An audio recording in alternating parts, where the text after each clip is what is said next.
Good evening, ladies and gentlemen, and welcome back to part 2 of the RPG Maker series. Today we're going to continue on what we was doing last time, and there's going to be a few changes this time regarding the map that we're working on. So the town has been cleaned up, and there's been some additions as well to an inside of the little house here. So something I failed to mention in the last episode was the creation of a quick event, and it's much quicker and easier than creating a whole new script, and you can use these for transfers, doors, treasures, or inns.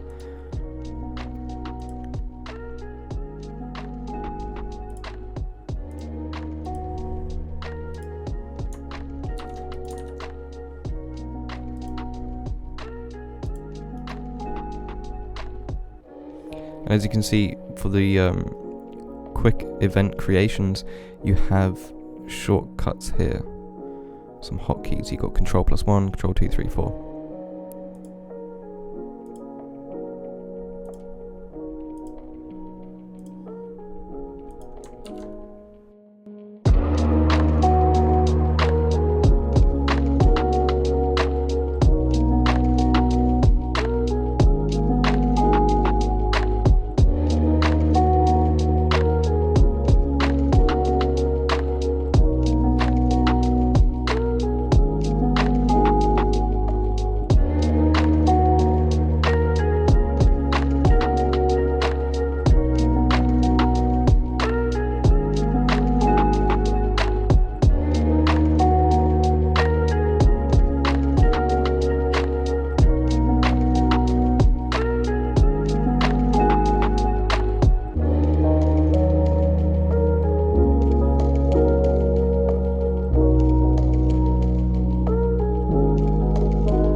Because as you can see, I've changed the overall look of this little town here.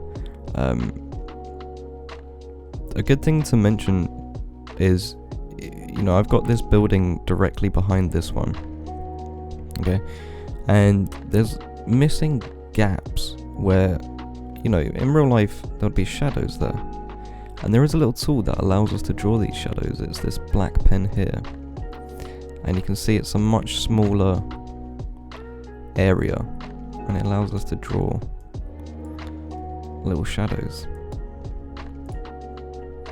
which is pretty cool.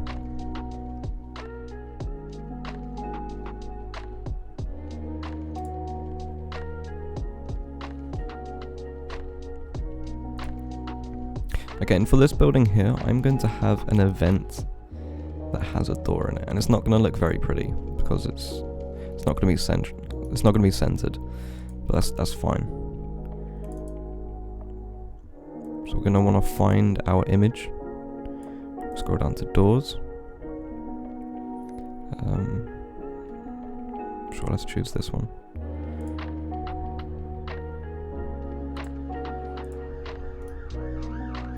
Or we can do our quick events creation.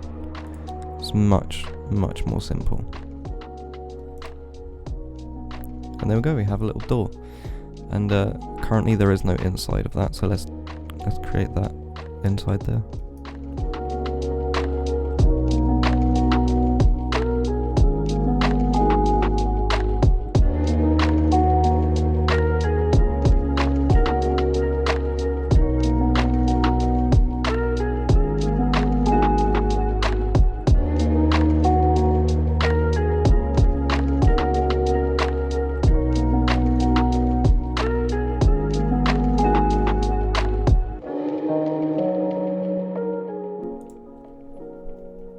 Okay, so here's the inside of that little townhouse, and you can see I've followed a shape that is very similar to the outside, where we've got this little nodule,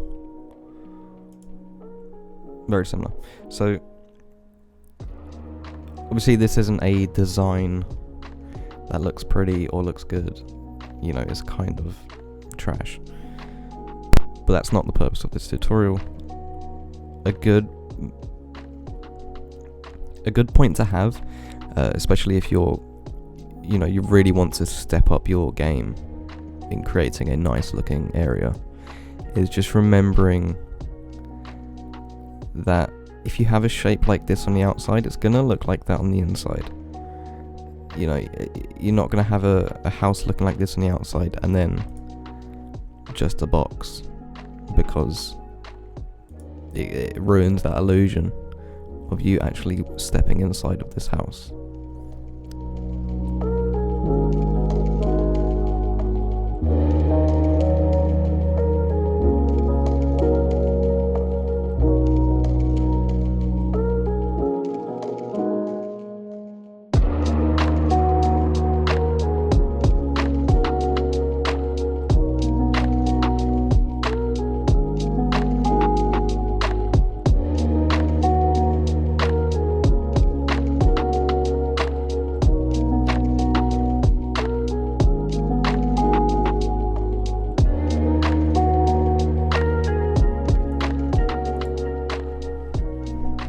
Okay, so here we have a very basic inside of this little townhouse.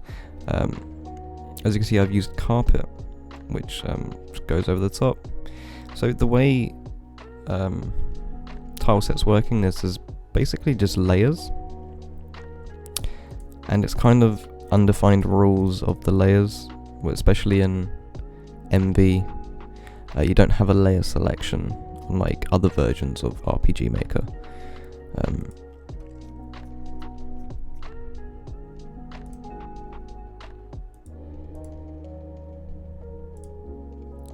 They kind of just layer how you'd expect them to. Okay, so that's the little house done for now. We're just going to create a quick transfer to get us back into the town itself.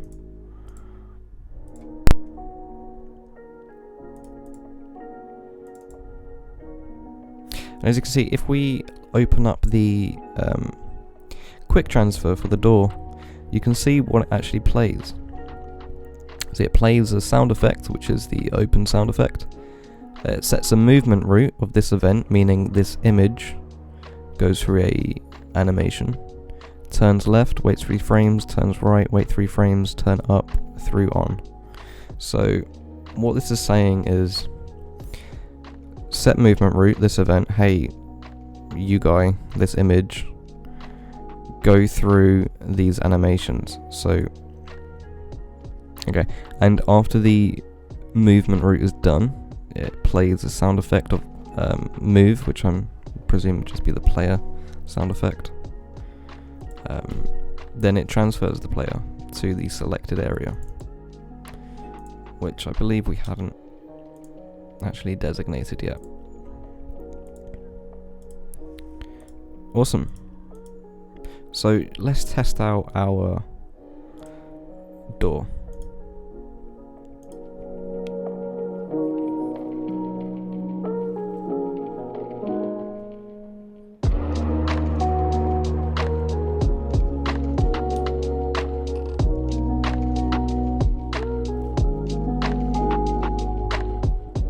Okay, so here we are. You remember from last episode we had this little sign that tells us the name of this town. We have this little house here that's just got nothing in it. And we have this. Awesome. For the door animated and opened.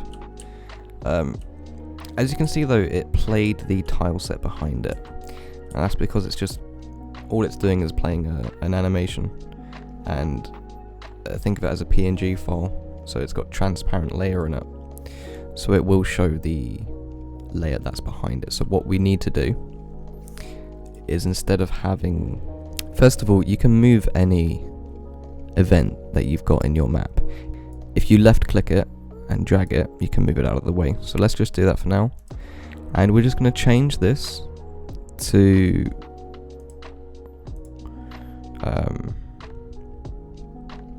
we can have it black, or what we could do is just get transparent, do it that way, it will both show black. So it's whatever you would like to do.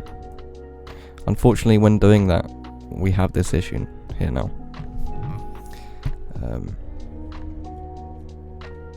As far as I'm aware, there's no way around having these tileset issues. It's just kind of the way that it works within RPG Maker MV. Unless you were to do both, the tilesets would merge. But if you've just got one above and one below it, it will not merge that unless it's a full square. I'm not really sure why it does that. It's really annoying. There's no way around that, unfortunately. So we can either do one or we could do both. Both looks a bit silly though. So I mean, either way looks kind of silly, but for the purpose of this, we'll just leave it like that. And then have the door there. Control S to save. And we'll check out this door, and it should, when it animates, have that black background instead of showing that tileset. Which it does. Awesome. Makes much more sense, except this horrible thing.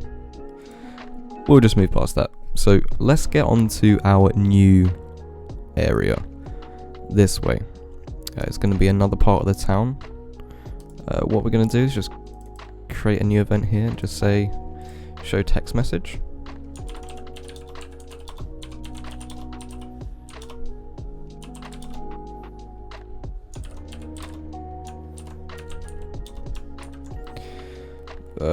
This way, right?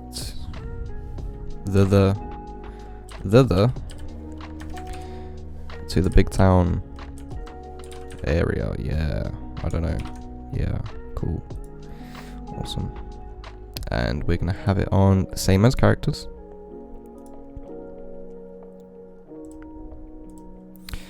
And let's create a new map.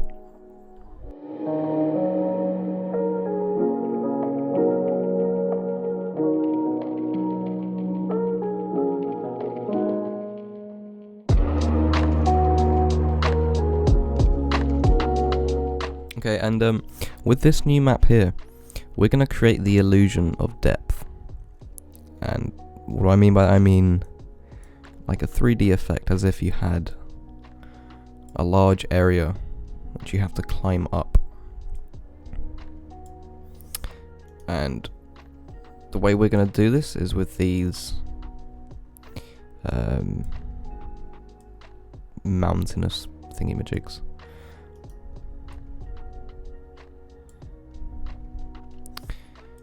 Okay, I'm just gonna layer them like this.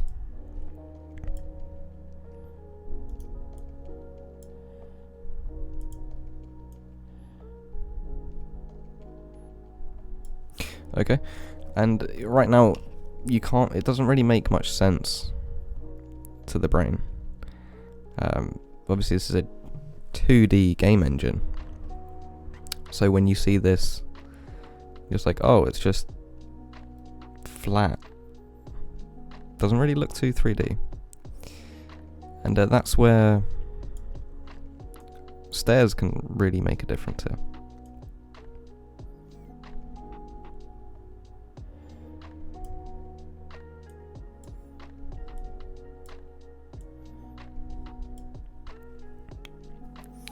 Now,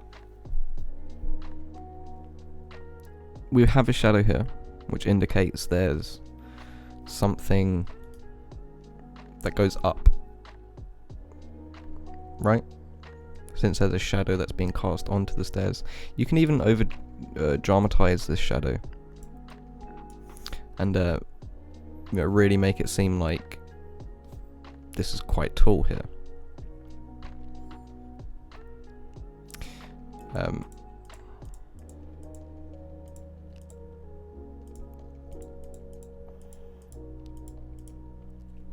So maybe that seems like, oh wow, this is really tall. Gets a little bit shallower and shallow again. And then we have our level ground up here. And this is a good way of involving 3D and depth into RPG Maker MV is having something like a mountainous region and steps to go up to the mountain, go down to, having split level really adds depth into your game.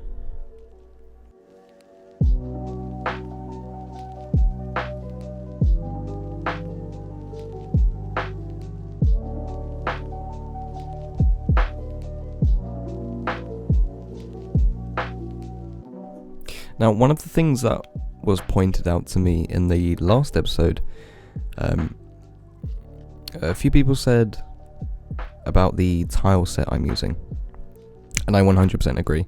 If you really want to get into making actually something, don't use the standard default tile set. It really ain't it, chief.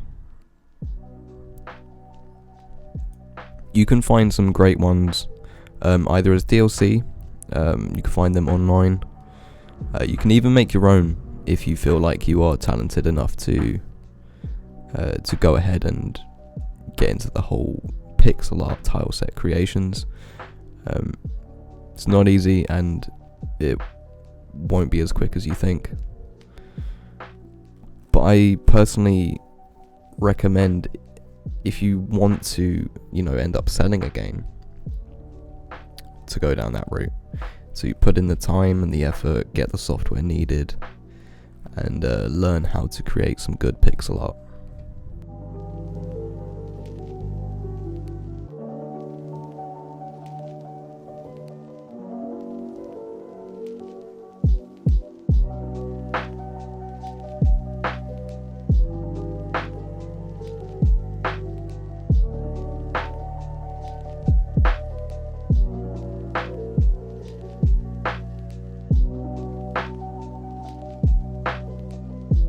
Okay, so here we have the finished results of this little area with some hilly, mountainous, rock, vertical thingies with a staircase that takes us up, and the illusion of 3D and depth using shadows, staircases, and the rock faces. And I think, that little extra touch of the shadows, that really adds a different layer into whatever you're doing. Okay, so what we're going to do now is we're going to create some NPCs, and we're just going to have them on roaming. They're just going to be walking around saying hello, how do you do, what's up. So we're going to go over to events. I'm going to double click an area. First of all, we're going to select an image, which will be our NPC here. Let's say you. Sure, you look good. Double click. We can have it to show text whenever we interact with this character. They're going to say, "Hey, I live here in this town." That's pretty cool. And we're going to have it on action button, same as character, that's fine. But on autonomous moving, instead of fixed, we can just leave it on random, which means, quite simply, it will move at random. So this character will mill about, walk in a random direction. We're going to add another one here. You sure? This one is going to have a quest for us, and this is going to be the first quest we're doing. So she's going to say, "Hey, I have a proposition." How do you spell proposition? Is that how you spell proposition? I don't know. Fine, we'll leave it at that. For you.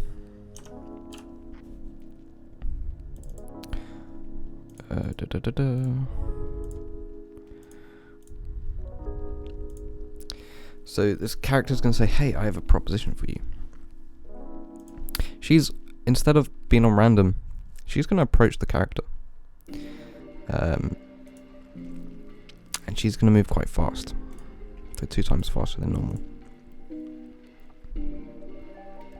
So as soon as we enter this area, this character is going to come running towards us and say, instead of action button,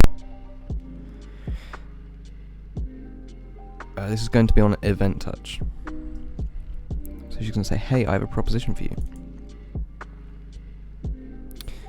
And we're going to have our character say something. I think the default character is this guy. So he's going to say, oh, what is it? And she's going to say,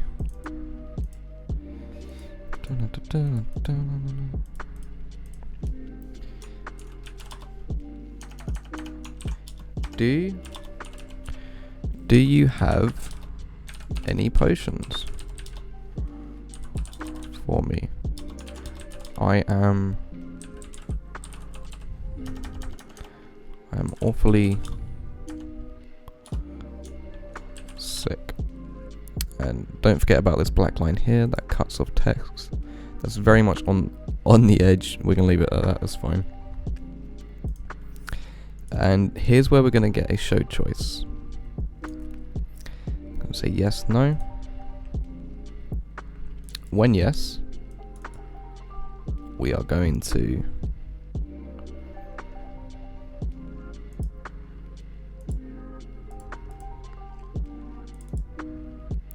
so when it says when yes, we're going to decrease a potion by 1. When no, nothing.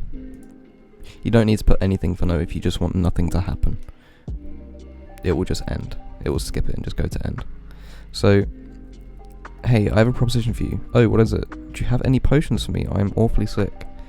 Show choices, yes, no. When yes, change items. When no, nothing happens. But we don't want it to just her take a potion and that be the end of it. We want to get some XP for this, so we're going to give her the potion. We're going to show text. She'll say, oh, thanks. Here, have this for your troubles. And we're going to get some gold for this. I'll say 20 gold, increase by 20 gold. And we are going to change XP for the entire party. We're going to increase XP by 50.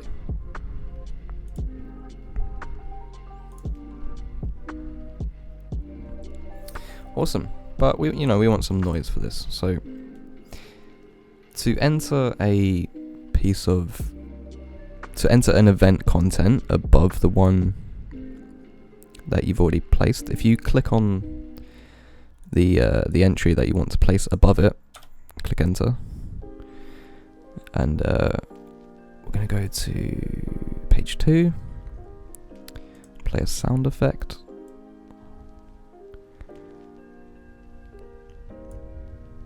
Up 1, sure. And it places it above. So that's what's going to happen.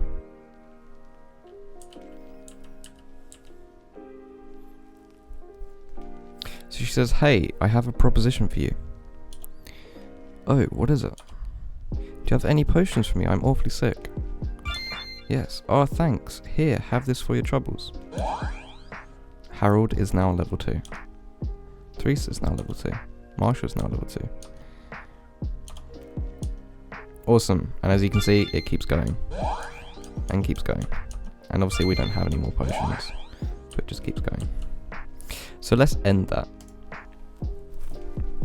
We start off with 1 potion. By default.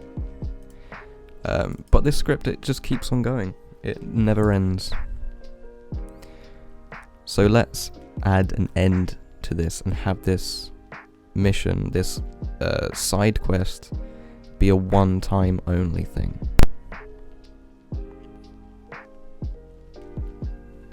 Okay, so the way we would have this event happen once and never happen again is by self-switches.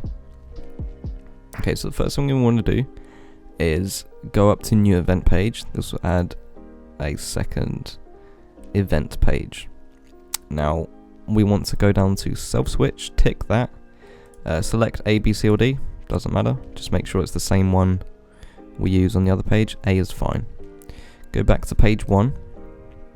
Here I've got control self-switch A equals on, and this will be under game progression. Control self-switch A, make sure it's the same as the one on page 2, click it to on. Okay, and what that'll do is after this script runs, it hits this, it says, hey, self-switch is turned on, so go to page 2 because page 2 is our self-switch and page 2 contains nothing. So here we have an NPC that actually does something and lets us level up and gives us some gold. After we complete the quest, it runs page 2. Now obviously placing it here would just end it even if we selected no. So if we just Control C, Control V, copy and paste it there.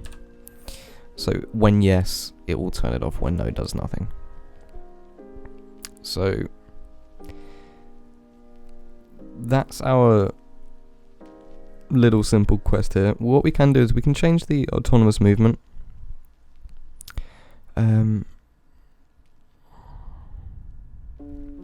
We can have it on approach, but really fast, so it runs to us.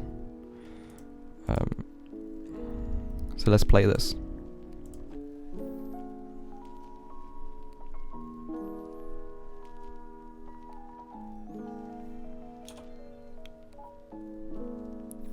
So immediately it runs the quest without the NPC actually coming to us first. So, hey, I have a proposition for you. Oh, what is it? Do you have any potions for me? I'm awfully sick. Yes. Oh, thanks. Here, have this for your troubles. We level up. And that's the end of it. And we can no longer interact with her. She is now just a dead NPC. We have the other NPCs that just says, hey, I live in this town. And that's all they do. We have the tent here. We have this little house here. And yeah, that's our little town. And as you can see, if we change map and go back into the area, the quest should not run again. So let's go do this quest, if you remember this from part 1. The secret room. The chest that doesn't work, because we have yet to solve it. So let's do that now. We're going to delete this event. And we're going to go to quick event, treasure. And it's going to give us over 9,000 gold. Awesome. Control S to save that. Play.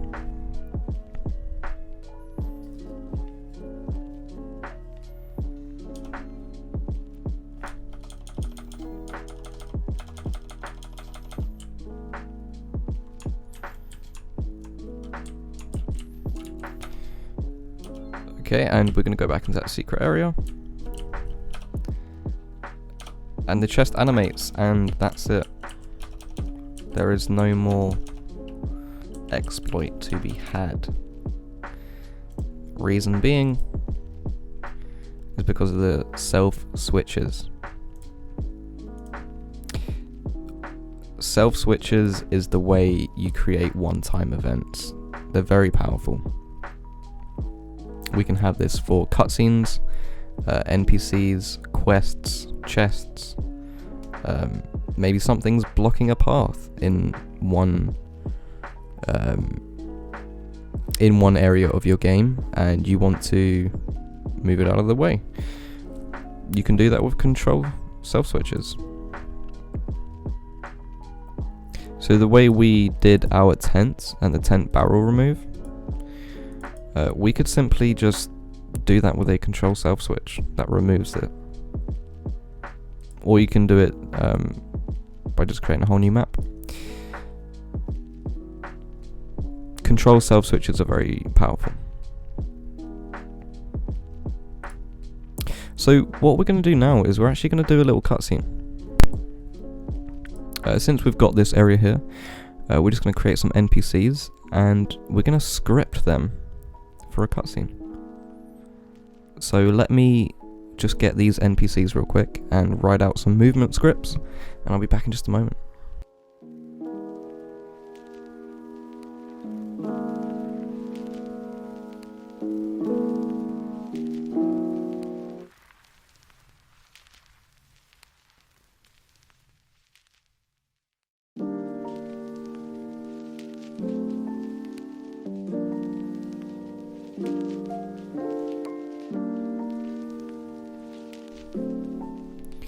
So here we have a NPC with a move route, and he's just going to walk down these stairs and turn left. But as you can see, it's set to player. We don't want our player to walk. We want this event, which is named cutscene. So we're just going to have this event. Select OK. We're actually going to get rid of just that last one there. So you select it, just press delete. We're going to have a text box here.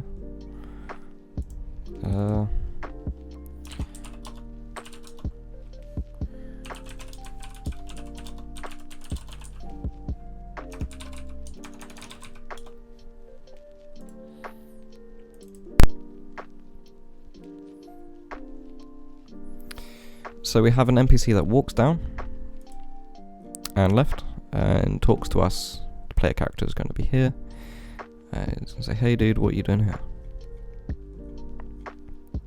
So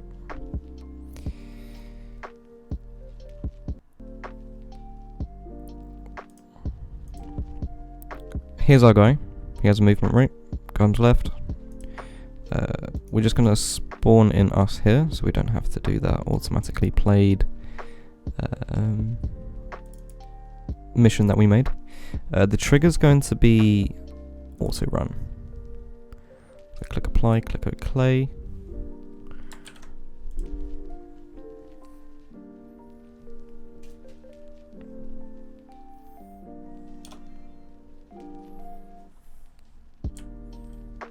So here you see our NPC coming down. Very slow, we can't move. And he's going to come to us, say, "Hey dude, what are you doing now?" Wow, I spelled that wrong, didn't I? And obviously he's going to repeat, because that's just what scripts do in this game. They will constantly repeat until we tell them to not repeat. So first of all, what we're going to do is just fix my spelling errors, because I can't spell.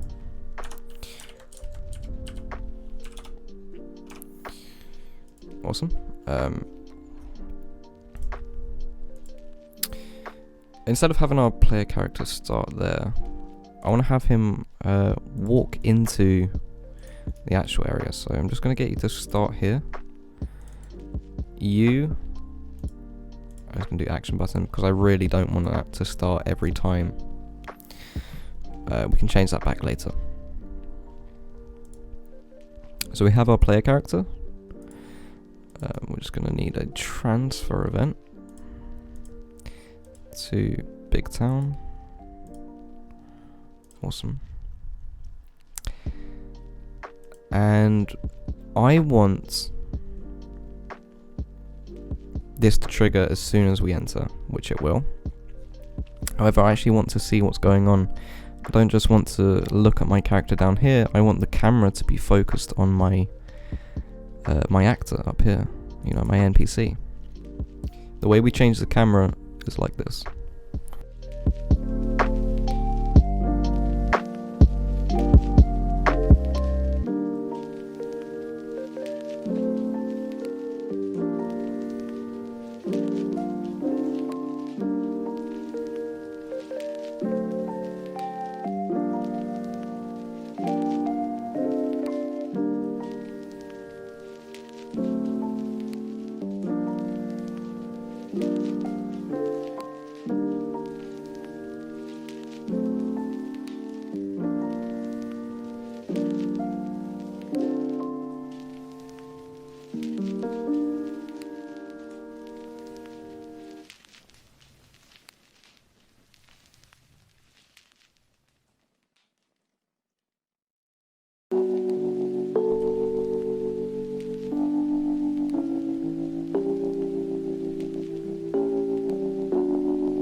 So that was our simple cutscene. The camera panned upwards. After it panned upwards, it triggered this guy to walk down, and the camera followed him. And then obviously it repeats. And we've got scroll map going up, distance of 10, speed of 3, which is 2 times slower. Scroll down afterwards as well. Oops. So here's our simple cutscene. Camera moves up, goes down, follows him, and then he says, "Hey dude, what are you doing here?" We're just gonna do another text. If I remember what this dude looks like, it's that guy, isn't it? He's gonna say, "Hey, what's up? You wanna fight or something?"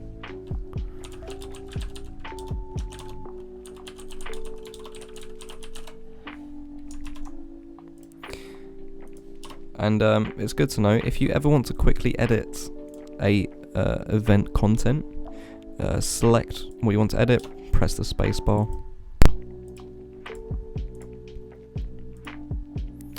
And you don't have to click apply, you can just click OK, that saves it. Control S to save your project. So he's going to come down here, say, "Hey, you know, what are you doing? You want to fight?" And yeah, we're going to fight. So we are going to go to page number 3 and scene control. We're going to do battle processing. Now obviously our enemies here are the preset enemies. We can make this guy an enemy. If we go to enemies, change maximum, go to 5, and we just select this guy if he's even in here.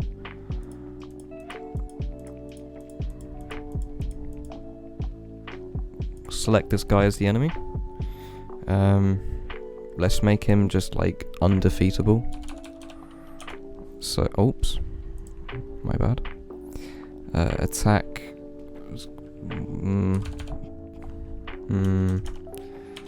100. Should take a few hits. Rewards, well, you're never going to beat him, but if you do, you're going to level up a long time. Yeah, so he's undefeatable. He's just going to straight up kill us. He's just going to be called the bad guy. Okay, so apply that. So now we have a new enemy, not just the standard ones. We selected an image, changed its name. You can change all the drop items, you know, like if we kill him we get some magic water, or we get a new armor, get a new ring, power ring maybe. You can change the probabilities. So you can really tweak around with this sort of like meta data. But for now, we're just going to leave it for bad guys. So again, if you want to add more enemies, you go to change maximum, and you can set this to whatever you want. And if they're empty, that's fine, because there's no information there for the game to grab. So, bad guy. That's our new enemy. So, the way the battles work is with troops, not enemies, I guess. For some reason it's only selecting troops. So we're going to add bad guy to this area. We're going to change the background because it looks like we're in... Where are we even? We're on some tiles, but there's like...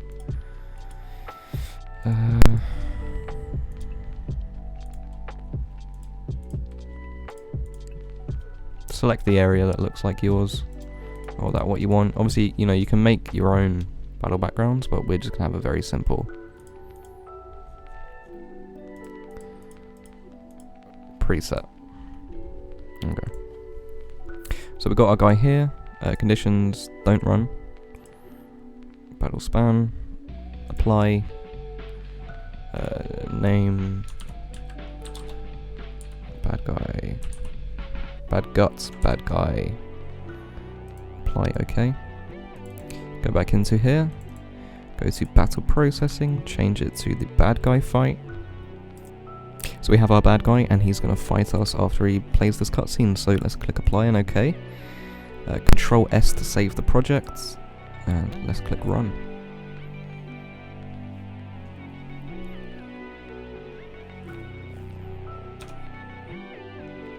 So here we are in our town. We do have our NPC down here, but she's not going to do anything. Our simple cutscene of camera panning and movement routes. He moves quite slow. You can change the pace of which people walk. Damn, this is too cold, bruh. What you doing? Hey dude, what are you doing here? Hey, what's up? You want to fight or something? Yes he does. Bad guy emerged.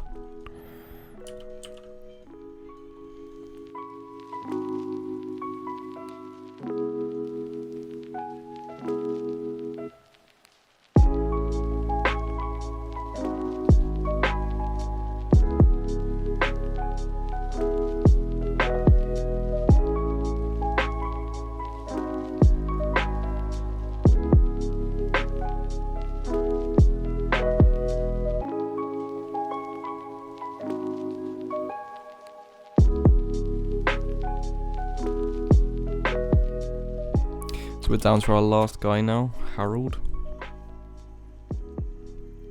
And Harold's party was defeated. Game over. Now,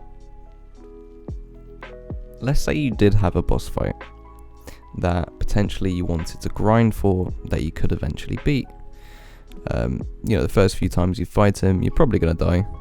It takes me back to Final Fantasy VII days, where you first fight that blonde dude. I forget his name now. That blonde dude. You got that whole motorbike scene. I think that's afterwards or before. I can't remember. It's been a long time since I played that game. But that boss, I remember being really hard. It was like the second boss in the game. It took me a while to get over that. But let's say you want to grind out and you want to level up and level up and level up and then beat the boss. We're going to have save points, because we don't want to play a new game every time. Eventually we want to continue. So we have our unbeatable boss here, which eventually, potentially, we could beat. So let's go back into town and let's create a save point. So I'm going to create a new event. I'm going to select an image.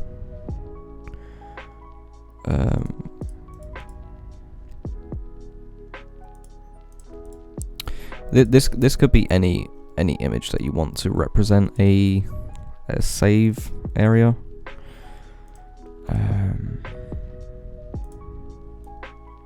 What do we want?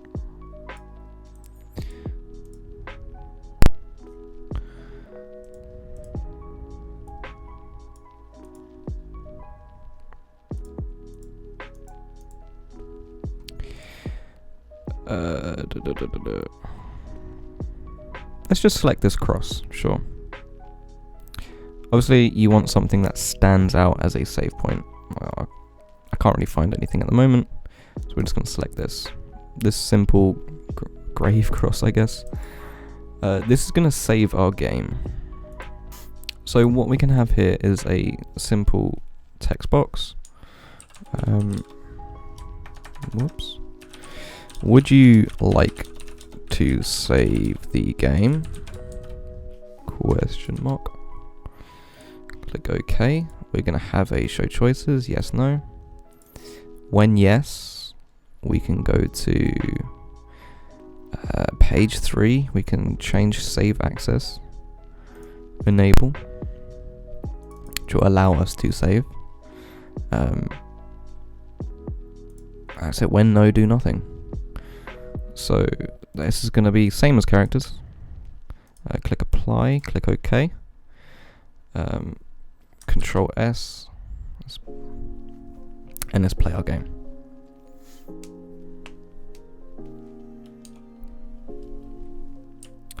Okay, so we have this little town. Would you like to save the game? Yes. It does allow us to then save the game. But we want that menu to pop up automatically, don't we? So we can go back and just simply open save screen. And that allows us to save the game.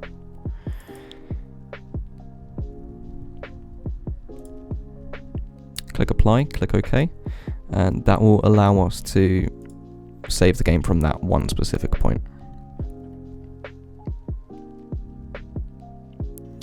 So if we just go to new game, we go to the menu, we already have the save function, and this is something you would have to disable as a separate event. I'll show you how to do that in just a moment. Boom, we saved the game.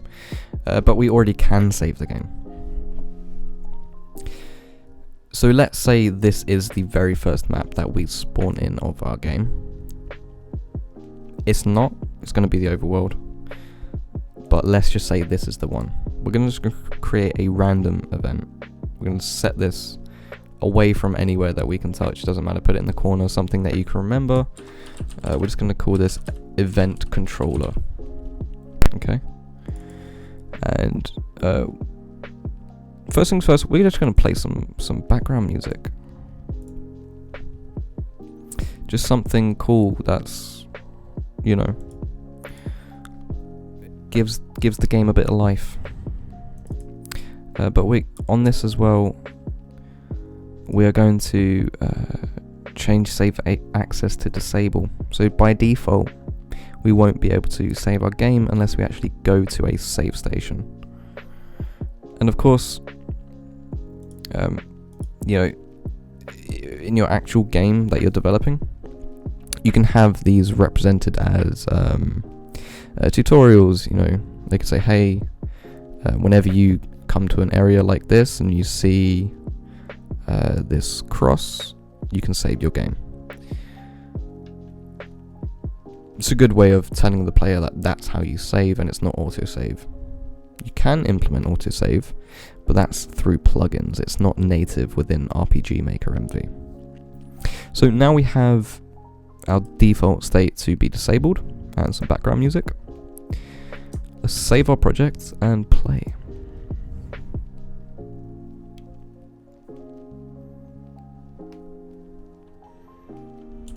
We're going to select new game.